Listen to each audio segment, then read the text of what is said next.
आपको हमने आज नया चैप्टर स्टार्ट करना है। नया चैप्टर नहीं, हमारा एनसीईआरटी के अंदर जो चैप्टर था बायोमोलिक्यूल्स वाला चैप्टर, बायोमोलिक्यूल्स चैप्टर में हमने सारे बायोमोलिक्यूल्स पढ़े थे।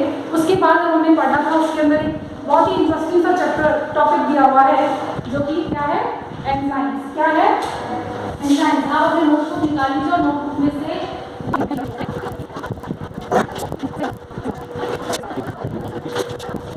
तो हमारा नया टॉपिक है आज एंजाइम। आगे कर दो, एंजाइम ने वैसे भी अलग ही टॉपिक है। तो हम क्या पढ़ने वाले हैं, एंजाइम।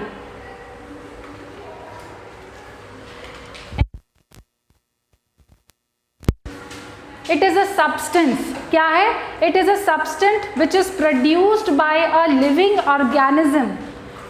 क्या है, लिविंग ऑर्गेनिज्म से प्रोड्यूस्ड किया हुआ एक ऐसा सब्सटेंस है that act as a catalyst for अभी लिखो मत, catalyst for a reactions.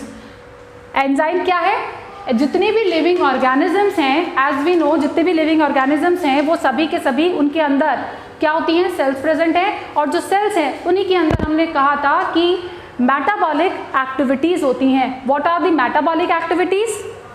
Metabolic activities जल्दी बताओ। मेटाबॉलिक एक्टिविटी का मतलब है कि एनाबॉलिज्म एंड कैटाबॉलिज्म। एनाबॉलिज्म क्या होता है, मेटाबॉलिक एक्टिविटी की अगर हम बात करें,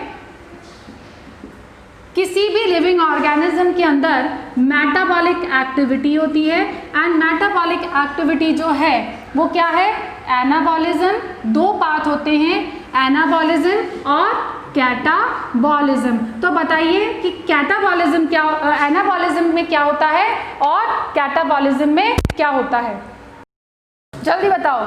क्या होता है एनाबॉलिज्म में और क्या होता है कैटाबॉलिज्म में? बहुत ही सिंपल सा क्वेश्चन है, 11th का बेसिक है। अगर आप ये भी आंसर नहीं करेंगे तो कैसे काम चलेगा? तो देखो, एनाबॉलिज्म जो है वो क्या है, सिंथेसिस। किसी भी चीज का सिंथेसिस होना बॉडी के अंदर। मेटाबॉलिक एक्टिविटी कहाँ होती है, बॉडी के अंदर होती है, लिविंग ऑर्गेनिज्म के अंदर। तो किसी भी चीज का सिंथेसिस होना क्या है, एनाबॉलिज्म है। एंड द कैटाबॉलिज्म क्या है, किसी भी चीज का ब्रेकडाउन। Okay, break down.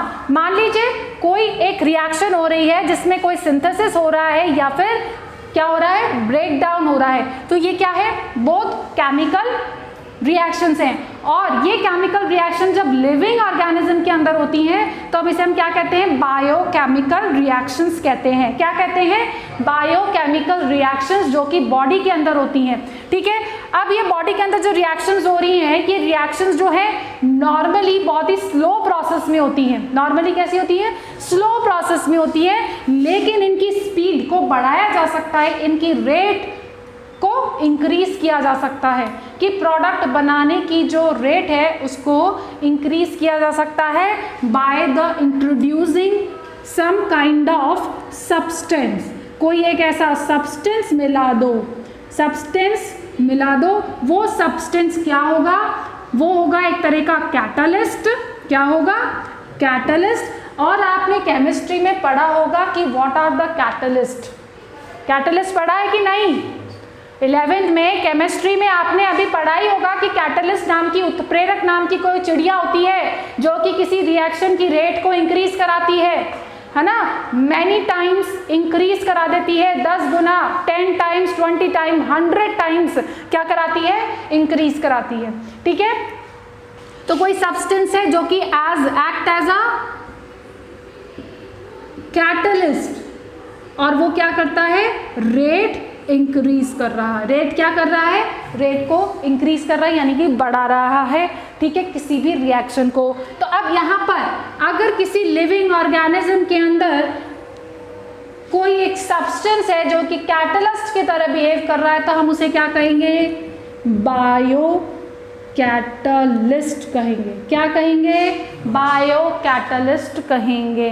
और इसी बायो कैटलिस्ट को हम क्या कहते हैं, एंजाइम कहते हैं। क्या कहते हैं, अब आई बात समझ में कि क्या है, एंजाइम कहते हैं।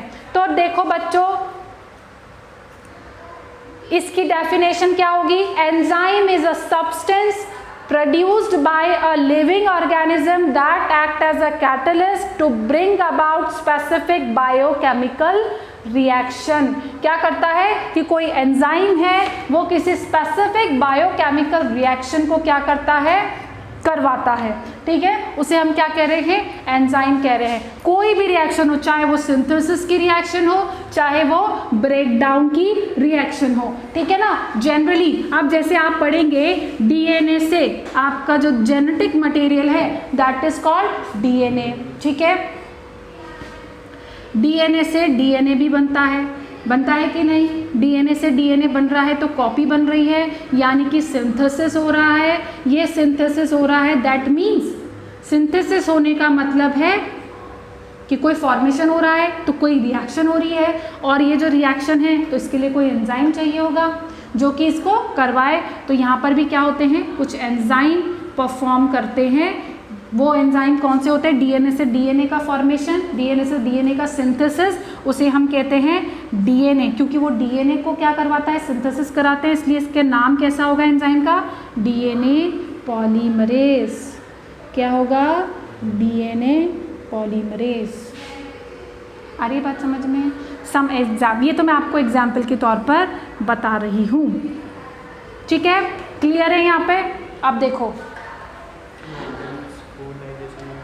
सारे जितने भी एंजाइम्स होते हैं बॉडी के अंदर जो किसी एक लिविंग ऑर्गेनिज्म के अंदर कोई रिएक्शन करा रहा है, जनरली दे आर एंजाइम्स।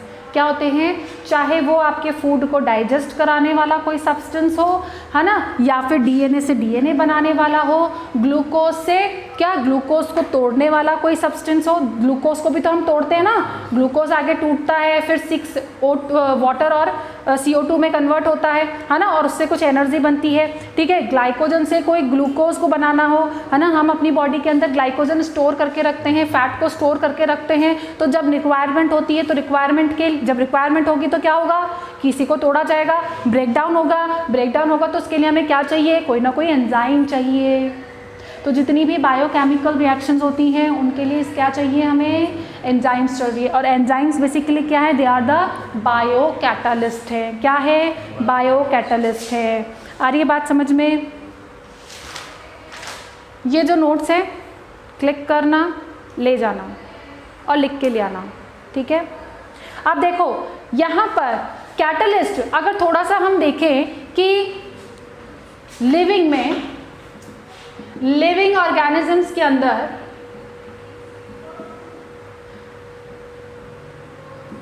हमने कहा क्या बनते हैं? बायो कैटालिस्ट,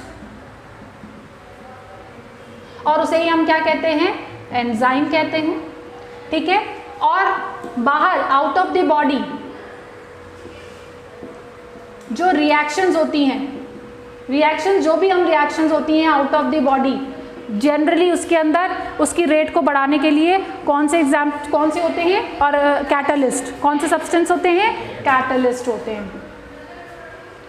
आ रही है बात समझ में? ठीक है, अब ये कैटालिस्ट जो हैं ये इनऑर्गेनिक सब्सटेंस होते हैं। कैसे होते हैं? इनऑर्गेनिक सब्सटेंस होते हैं। अब आपको मुझे बताने की ज़रूरत नहीं है क्योंकि आप 11th में आप केमिस्ट्री पढ़ रहे हैं, तो what are the inorganic substance and what are the organic substance, you no.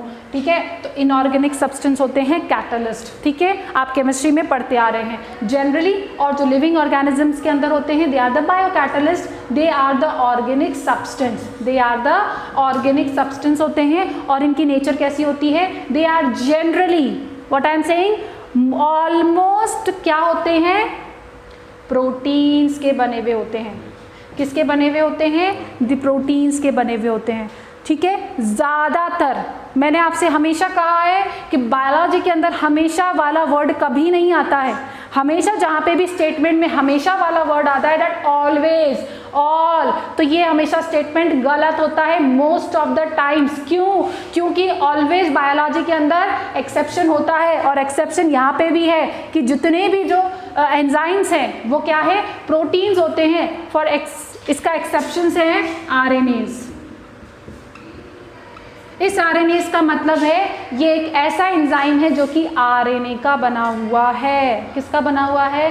RNA का बना हुआ है। आ रही है बात समझ में? ठीक है। तो ये कॉन्सेप्ट समझ में आया है ना कि प्रोटीन्स जनरली किसके बने हुए होते हैं? प्रोटीन्स के बने हुए होते हैं। और ये जनरली कैसे होते हैं? इनऑर्गेनिक फॉर्म होती है कैटलिस्ट। आ रही है बात समझ में? तो ये जनरल कॉन्सेप्ट है एंजाइम का। यहाँ पे किसी को डाउट है? नहीं है। चलिए आगे बढ़ते हैं। एक ही बात है, वो मेरे को एक्सप्लेन करना है। इट इज़ नॉट, मैं कह रही हूँ कि बायो कैटलिस्ट, यहाँ पर मैंने कैटलिस्ट, यहाँ बायो कैटलिस्ट लिखा है, उससे कंफ्यूजन में क्रिएट मत करो। एंजाइम्स क्या हैं? They are the biocatalyst. आ रही है बात समझ में? एंजाइम क्या है? Biocatalyst. तुम क्या कह रहे हो? हाँ ऑब्वियसली ब्रेकडाउन नहीं होता है क्या ग्लाइड?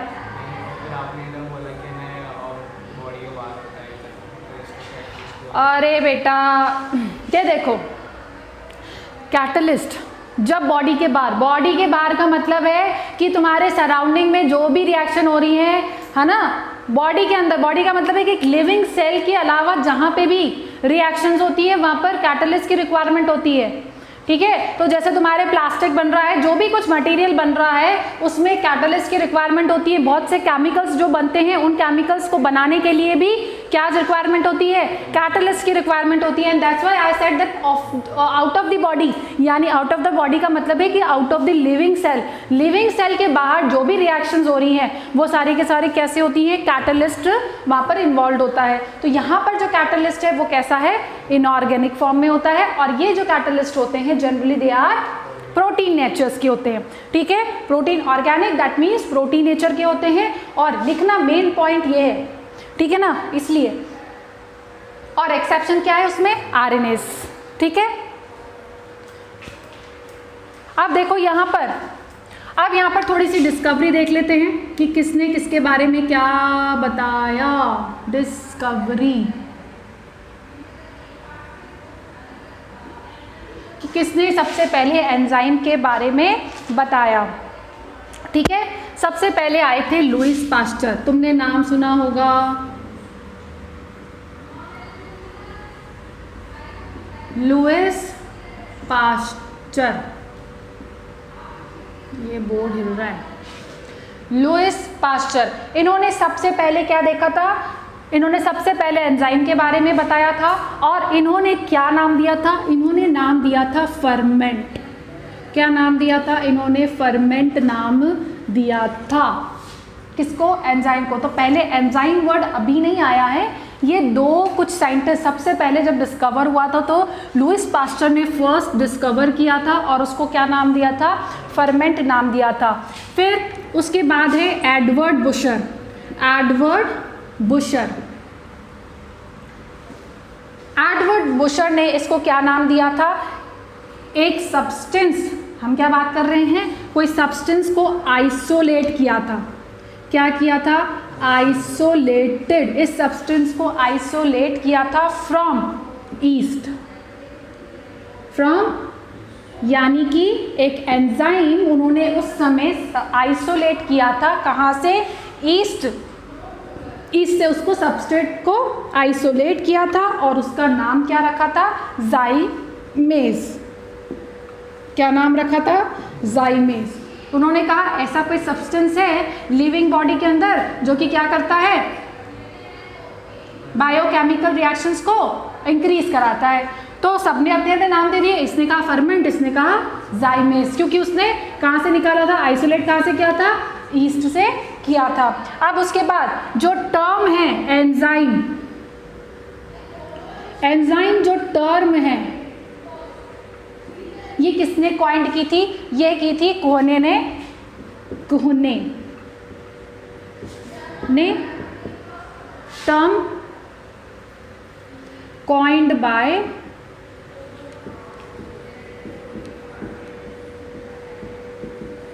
किसने की थी?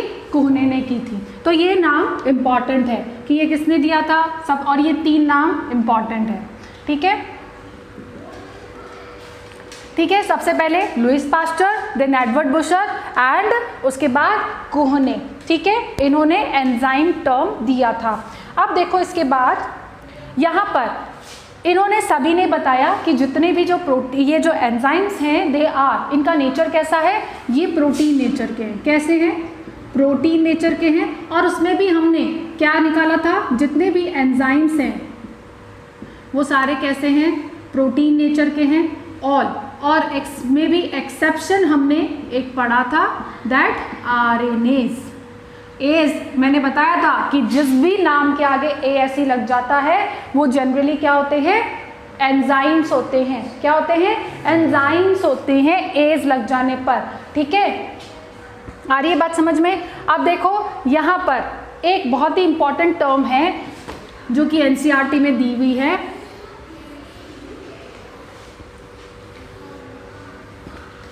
बहुत ही सिंपल सी टर्म है कि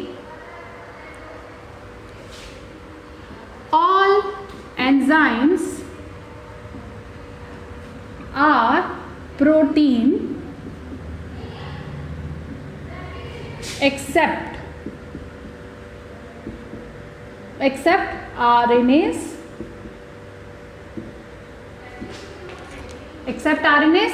but not all proteins are enzyme. आ रही है बात समझ में। तो आप ये मत समझिएगा कि जितने भी प्रोटीन हैं वो सारे के सारे एंजाइम्स हैं, क्योंकि हमने यहाँ पर क्या लिखा है, all enzymes are protein except RNAs. ठीक है, लेकिन क्या कह रहा है कि not all proteins are enzymes, सारे के सारे प्रोटीन एंजाइम नहीं है, लेकिन एंजाइम जो है वो ज्यादातर सारे कौन से हैं, प्रोटीन नेचर के हैं। और प्रोटीन हम बायोमोलिक्यूल में भी पढ़ के आए हैं कि प्रोटीन क्या होते हैं, किसके बने हुए होते हैं प्रोटीन, प्रोटीन पॉलीमर ऑफ, आएगा तुम्हारे क्वेश्चन में, protein is polymer of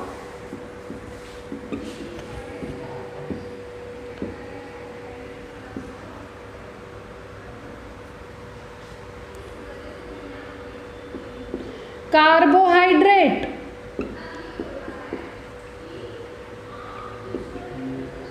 amino acid या फिर कोई फैट। बताओ किसके होते हैं पॉलीमर, प्रोटीन किसके पॉलीमर हैं। बाहर निकल जा क्लास से तू, और आइयो मत 10 दिन तक।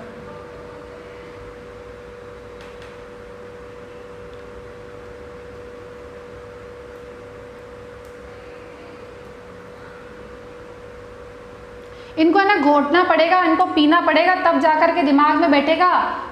ठीक है, और ये तो कब से ही अपन पढ़ते आ रहे हैं, 9वीं 10वीं में पढ़ते आ रहे हैं। प्रोटीन नाम सुना होगा, प्रोटीन अमीनो एसिड के बने हुए होते, they are polymer of amino acid. हमने पढ़ा था कि अमीनो एसिड की बहुत लंबी चेन बनती है। हमने एसेंशियल अमीनो एसिड भी पढ़ा था, नॉन एसेंशियल अमीनो एसिड भी पढ़ा था कि नहीं।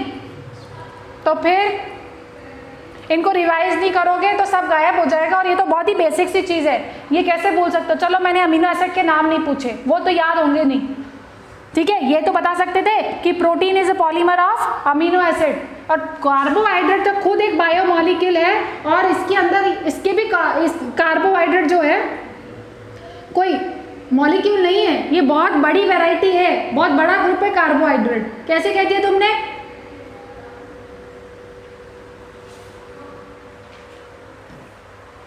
बेटा अगर 20 में से 15 मार्क्स नहीं आए ना तो देख लेना, एक ही चैप्टर दिया है, एक ही चैप्टर सेल वाला, और 20 में से अगर तुम्हारे 15 मार्क्स नहीं आए तो देख लेना।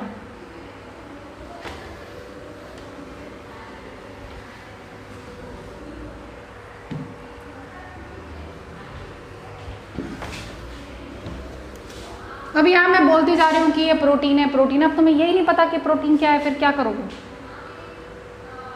हैं। और जबकि मैंने बोला था कि मैं इसके बाद एंजाइम ही पढ़ाऊंगी, बोला था कि नहीं, बोला था ना मैंने, नहीं बोला था, बोला था। फिर तो बायोमॉलिक्यूल एक बार पढ़ के आ जाता है कि ये तो बायोमॉलिक्यूल के बाद का ही टॉपिक है।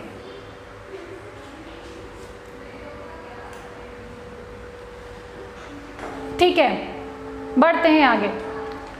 तो हम कह रहे थे कि जितने भी एंजाइम्स हैं वो क्या है, सारे प्रोटीन से एक्सेप्ट आरएनएस, और but not all the proteins are enzyme, जो सारे प्रोटीन्स है वो एंजाइम्स नहीं हैं, है ना। हमने बहुत सारे एग्जाम्पल्स पढ़े थे कि बहुत सारे प्रोटीन्स होते हैं जो कि एंजाइम नहीं होते हैं, जो कि बॉडी बनाते हैं। कुछ ऐसे प्रोटीन्स भी हैं जो कि आपकी बॉडी बनाते हैं, जैसे मसल है ना, मसल्स के अंदर भी प्रोटीन प्रेजेंट होता है, ठीक है। वो क्या करते हैं, आपका स्ट्रक्चर बनाते हैं। सो यहाँ पर अब हमें देखना है कि एंजाइम काम कैसे करता है, ठीक है।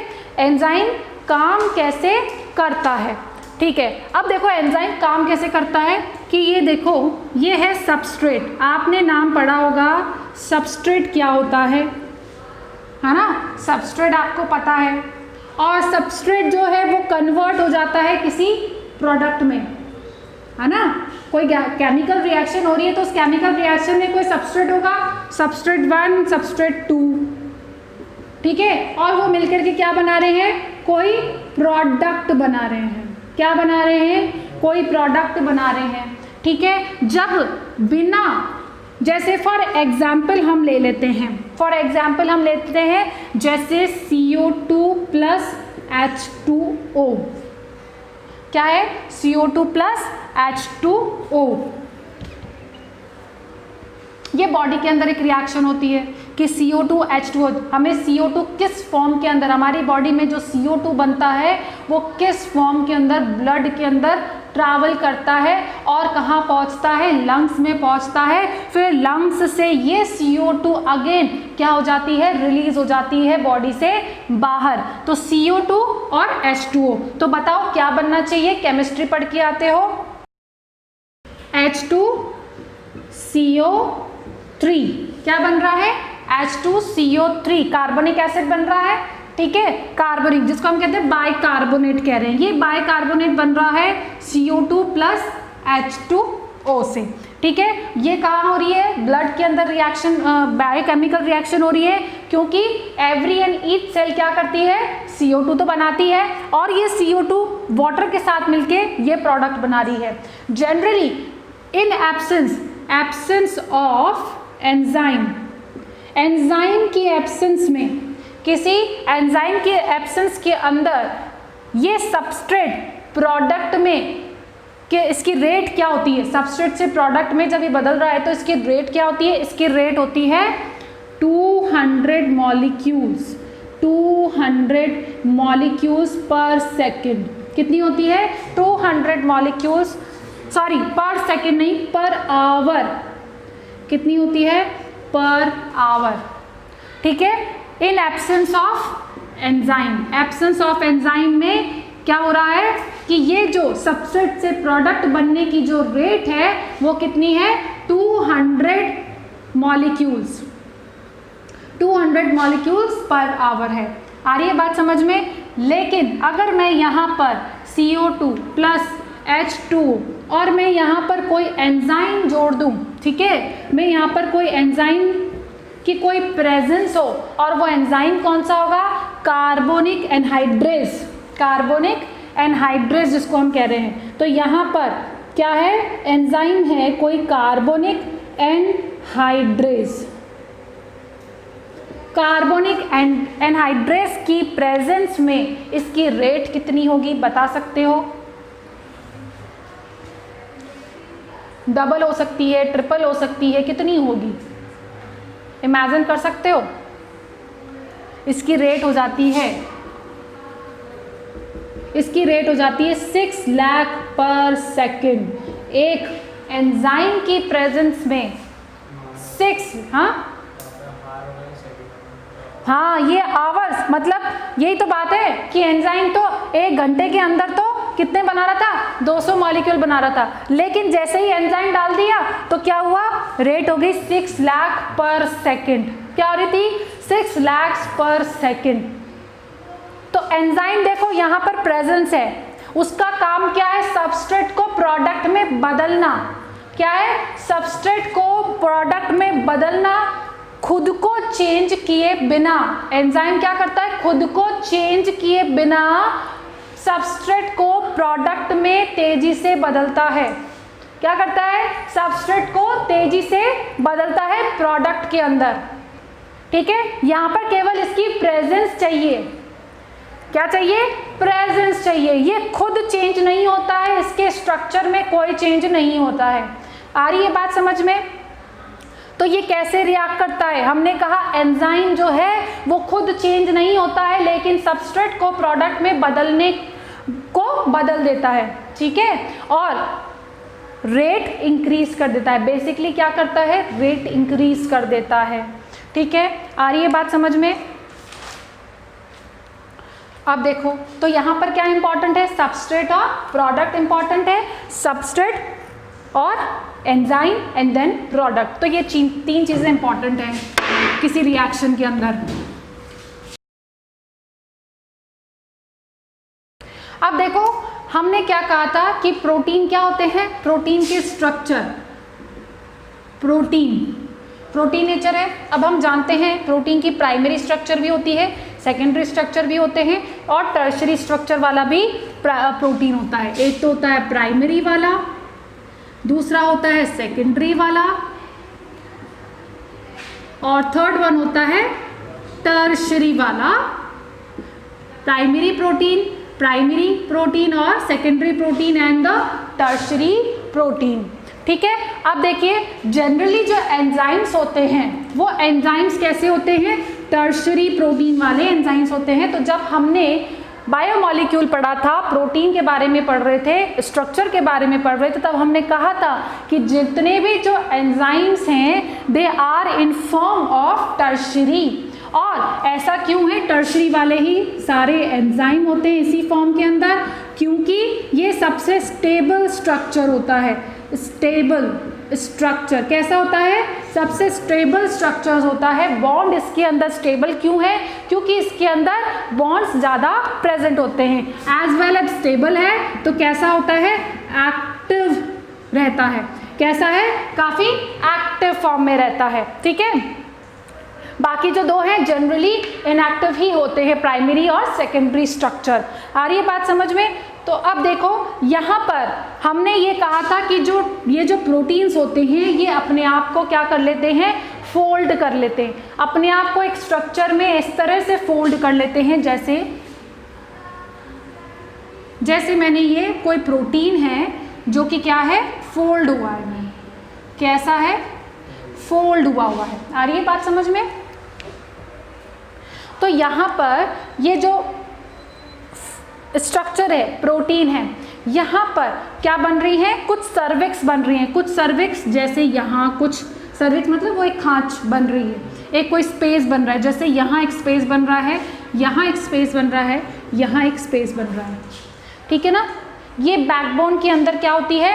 Backbone of proteins during folding upon itself और क्रिस क्रॉस हो जाता है, फोल्ड हो जाते हैं। The backbone of protein chain क्या करती है? Levels from many cervix. ये क्या बनाती है? बहुत सारी सर्विक्स बनाती हैं, ठीक है। एंड दीज, इन्हीं सर्विक्स को ही हम क्या कहते हैं? एक्टिव साइट्स क्या कहते हैं? क्या कहते हैं? एक्टिव साइट्स कहते हैं। These are the active sites. क्या कह रहे हैं हम इसे? एक्टिव साइट्स कह रहे हैं। क्या कह रहे हैं? एक्टिव साइट्स कह रहे हैं। आ रही है बात समझ में? ये वन जरूरी नहीं है कि सब में 4 ही एक्टिव साइट्स हो, किसी में 1 भी हो सकती है, किसी में 2 भी हो सकती है, किसी में 3-4 भी हो सकती है, ठीक है ना। तो मिनिमम 1 एक्टिव साइट तो होती ही होती है किसी एंजाइम के अंदर। तो these are the some active site. पूरा प्रोटीन कभी भी पार्टिसिपेट नहीं करता है किसी रिएक्शन के अंदर, ठीक है ना। तो उसके अंदर कुछ स्पेसिफिक ऐसे प्लेसेस होते हैं जिसको हम एक्टिव साइट कहते हैं। और ये एक्टिव साइट पर आकर के कौन जुड़ता है? यहाँ पर आता है सबस्ट्रेट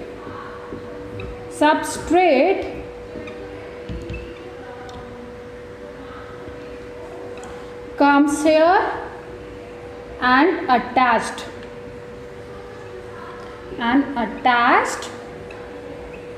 to it। क्या होता है? सबस्ट्रेट पर एक्टिव साइट्स प्रेजेंट होती हैं और इन एक्टिव साइट्स पर क्या होता है? कोई सबस्ट्रेट आकर के बाइंड होता है। क्या होता है? सबस्ट्रेट आकर के बाइंड होता है। इसे हम जनरली क्या कहते हैं? पॉकेट्स भी कहते हैं। जनरली ये क्या बन रही है, पॉकेट बन रही है, उस पॉकेट में घुस रहा है। जैसे दीज हम जो जनरली एंजाइम का जो डायग्राम बनाएंगे वो ऐसा बनाएंगे, ठीक है ना। तो ये है एक्टिव साइट और ये क्या है, पॉकेट है। इसको हम क्या कह रहे हैं, पॉकेट। जनरली हम जो एंजाइम का डायग्राम बनाएंगे ऐसा बनाएंगे, ये कैसा है, पॉकेट। और सबस्ट्रेट कैसा होगा, सबस्ट्रेट बिल्कुल इसकी पॉकेट साइज के जैसा होगा। जैसा पॉकेट साइज का स्ट्रक्चर, पॉकेट का स्ट्रक्चर होगा, वैसा ही सबस्ट्रेट का स्ट्रक्चर होगा। ये यहाँ पर आके फिट हो जाएगा। ये जैसे यहाँ पर फिट हो जाएगा तो क्या करेगा, प्रोडक्ट बन जाएगा। क्या होगा, प्रोडक्ट बन जाएगा। आगे चल के प्रोडक्ट बन जाएगा। आ रही है बात समझ में। तो यहाँ पर इंपॉर्टेंट क्या है कि प्रोटीन का जो टर्शरी स्ट्रक्चर है वही सबसे इंपॉर्टेंट है और वो एंजाइम के फॉर्म में ही काम करता है। एंजाइम टर्शरी प्रोटीन होता है और स्टेबल स्ट्रक्चर होता है, एक्टिव फॉर्म ऑफ प्रोटीन होता है।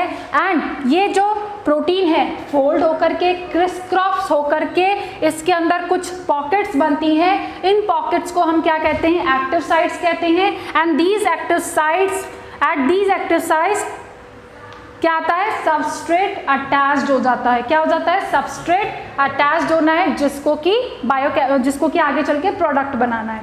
ठीक है, आ रही है बात समझ में, यहाँ पर कोई दिक्कत है, ठीक है। अब सबस्ट्रेट क्या होता है, सबस्ट्रेट की डेफिनेशन तुमने केमिस्ट्री पढ़ी है, बता सकते हो सबस्ट्रेट क्या होता है। अच्छा नहीं पढ़ा है, तो सबस्ट्रेट क्या होता है, initial metabolite which will convert into a product. Substrate क्या है, initial metabolite which will convert into a product, जिसको प्रोडक्ट में कन्वर्ट होना है। हमने पढ़ा था CO2 प्लस H2O। तो these are the initial metabolites, है ना, और ये आगे चलकर क्या बना रहे हैं, प्रोडक्ट बना रहे हैं। So these are the initial metabolites which will convert into a product, which will convert into product. आ रही है बात समझ में, ठीक है। रिएक्टेंट भी बोल सकते हो, रिएक्टेंट हम जनरली केमिस्ट्री में बोलते हैं, यहाँ पर हम इसे सबस्ट्रेट कहेंगे। ठीक है, एक ही बात है वैसे तो दोनों की, है ना। अब देखो, अब हमें क्या पढ़ना है, एंजाइम और कैटलिस्ट में डिफरेंस पढ़ेंगे। क्या पढ़ेंगे, एंजाइम एंड कैटलिस्ट में डिफरेंस पढ़ेंगे। ये समझ में आ गया। सो अभी तक हमने जितना पढ़ा है उसके हिसाब से कोई मुझे एक डिफरेंस बता दो कि कैटलिस्ट, रिकॉल करो बच्चों कि कैटलिस्ट और एंजाइम में क्या डिफरेंस है, क्या डिफरेंस हो सकता है।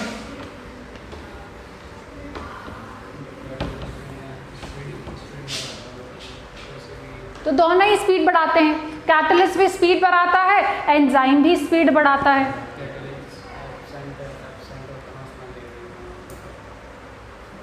दोनों ही कैटलिस्ट है। कैटलिस्ट का मतलब ये होता है कोई भी, अब कैटलिस्ट ये होता है कि कोई भी ऐसा सब्सटेंस जो इंक्रीज करे रेट ऑफ रिएक्शन को। यहाँ पर एक तो है बायो कैटलिस्ट और दूसरा है इनऑर्गेनिक कैटलिस्ट। दोनों का फंक्शन सेम है, दोनों का ऑब्जेक्ट सेम है ना। अरे लेकिन उनके सब्सटेंस का नेचर अलग हो सकता है कि एक प्रोटीन नेचर का है, एक इनऑर्गेनिक फॉर्म के अंदर है। और ये बात समझ में, जैसे हमने किसी के अंदर निकल डाल दिया, पोटेशियम डाल दिया, तो उसकी रेट इंक्रीज हो जाती है ना। तो वो क्या है, इनऑर्गेनिक कैटलिस्ट है। आ रही है बात समझ में। सो यहाँ पर देखो, एंजाइम एंड कैटलिस्ट, क्या डिफरेंस है एंजाइम और कैटलिस्ट के अंदर। ठीक है ना, जितने भी एंजाइम्स होते हैं वो सारे के सारे कैसे होते हैं, प्रोटीन होते हैं। क्या होते हैं, प्रोटीन्स होते हैं।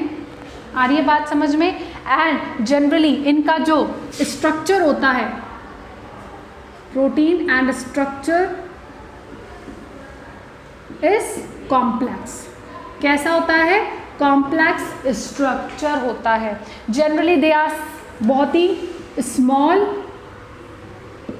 And simple substance. कैसे होते हैं, सिंपल सब्सटेंस होते हैं। कैसे होते हैं, स्मॉल और सिंपल सब्सटेंस होते हैं। जनरली वर्क्स इनसाइड, एंजाइम क्या होते हैं, works inside the body. Enzyme हम तभी कहेंगे जब वो लिविंग ऑर्गेनिज्म के अंदर, लिविंग सेल के अंदर कोई फंक्शन कर रहा हो, तभी हम उसे क्या कहेंगे, एंजाइम कहेंगे। And it works in outside the body. क्या करता है, आउटसाइड द बॉडी परफॉर्म करता है। आउटसाइड द बॉडी का मतलब है सराउंडिंग में हम जो भी केमिकल्स यूज में लेते हैं, वॉटएवर जो भी हमारे आसपास केमिस्ट्री है, दे आर, वहाँ पर अगर जो कैटलिस्ट यूज होते हैं वो कैसे होते हैं, वो ये कैटलिस्ट होते हैं। जहाँ पर भी रिएक्शंस में कोई सब्सटेंस जो यूज हो रहा है किसी रेट बाय केमिकल रिएक्शन को इंक्रीज करने के लिए, तो वहाँ पर कैटलिस्ट यूज होता है। आ रही है बात समझ में। जनरली एंजाइम्स होते हैं, they are the substrate specific होते हैं, दे आर सबस्ट्रेट स्पेसिफिक होते हैं। क्या होते हैं, सबस्ट्रेट स्पेसिफिक होते हैं, but they are non specific. क्या होते हैं, नॉन स्पेसिफिक होते हैं। नॉन स्पेसिफिक और स्पेसिफिक का मतलब ये है कि किसी एक सबस्ट्रेट के लिए, सबस्ट्रेट ए के लिए एंजाइम ए ही बनेगा, एंजाइम ए ही होगा। आ रही है बात समझ में। किसी सबस्ट्रेट के लिए एंजाइम भी उसके जैसा ही बनेगा, उसके अलग नहीं होगा। लेकिन यहाँ पर नॉन स्पेसिफिक होता है, यानी कि यहाँ पर कोई एक कैटलिस्ट जो है उसको हम डिफरेंट काइंड ऑफ रिएक्शंस के अंदर यूज कर सकते हैं। तो ये क्या है, नॉन स्पेसिफिक है। क्या है, नॉन स्पेसिफिक है। ठीक है। एंजाइम्स को हम रेगुलेट कर सकते हैं, it can be regulated by the specific molecules. बंद हो गया क्या, कितने,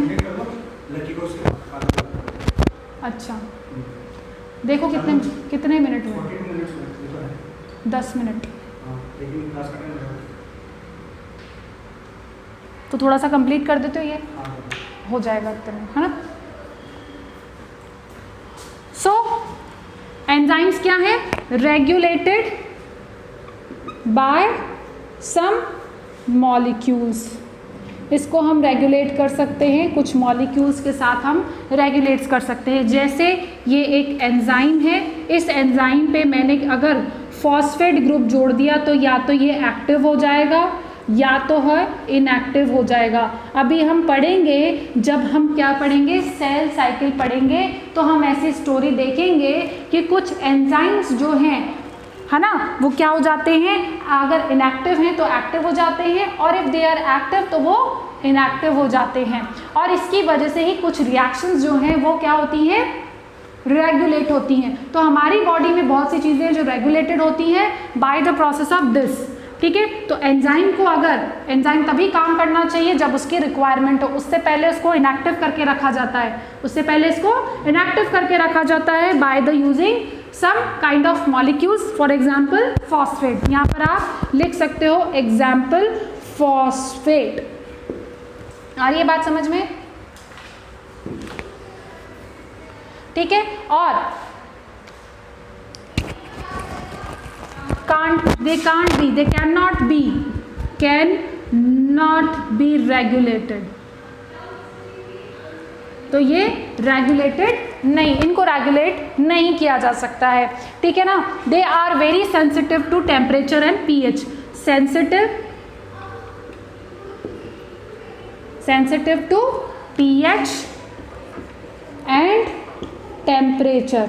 ये क्या होते हैं, पीएच और टेम्परेचर पे सेंसिटिव, यानी कि अगर आपने पीएच बढ़ा दिया तो हो सकता है कि वो एंजाइम काम करना बंद कर दे, या हो सकता है कि वो एंजाइम काम करना और स्टार्ट कर दे, और भी ज़्यादा तेजी से कर ले। हो सकता है टेम्परेचर, बहुत ही ज़्यादा टेम्परेचर। जनरली एंजाइम्स जो होते हैं they are temperature sensitive, in the sense कि ज़्यादा टेम्परेचर इंक्रीज करने पर एंजाइम्स डी नेचर हो जाते हैं। एंजाइम्स क्या हो जाते हैं, डी नेचर हो जाते हैं। तो बायोकेमिकल, हमारा बॉडी सिस्टम जो है एज यू नो एक फिक्स टेम्परेचर पे काम करता है। ठीक है ना। उससे ज़्यादा टेम्परेचर हमारी बॉडी के लिए बहुत ही हार्मफुल है। क्यों है? क्योंकि अगर ज़्यादा टेम्परेचर होगा तो क्या हो जाएगा, प्रोटीन्स डीनेचर हो जाएंगे और डीनेचर होते ही कोई भी फंक्शन परफॉर्म नहीं होगा, ठीक है। लेकिन यहाँ पर ऐसा दे आर नॉट सेंसिटिव, यहाँ पर they are not sensitive to pH and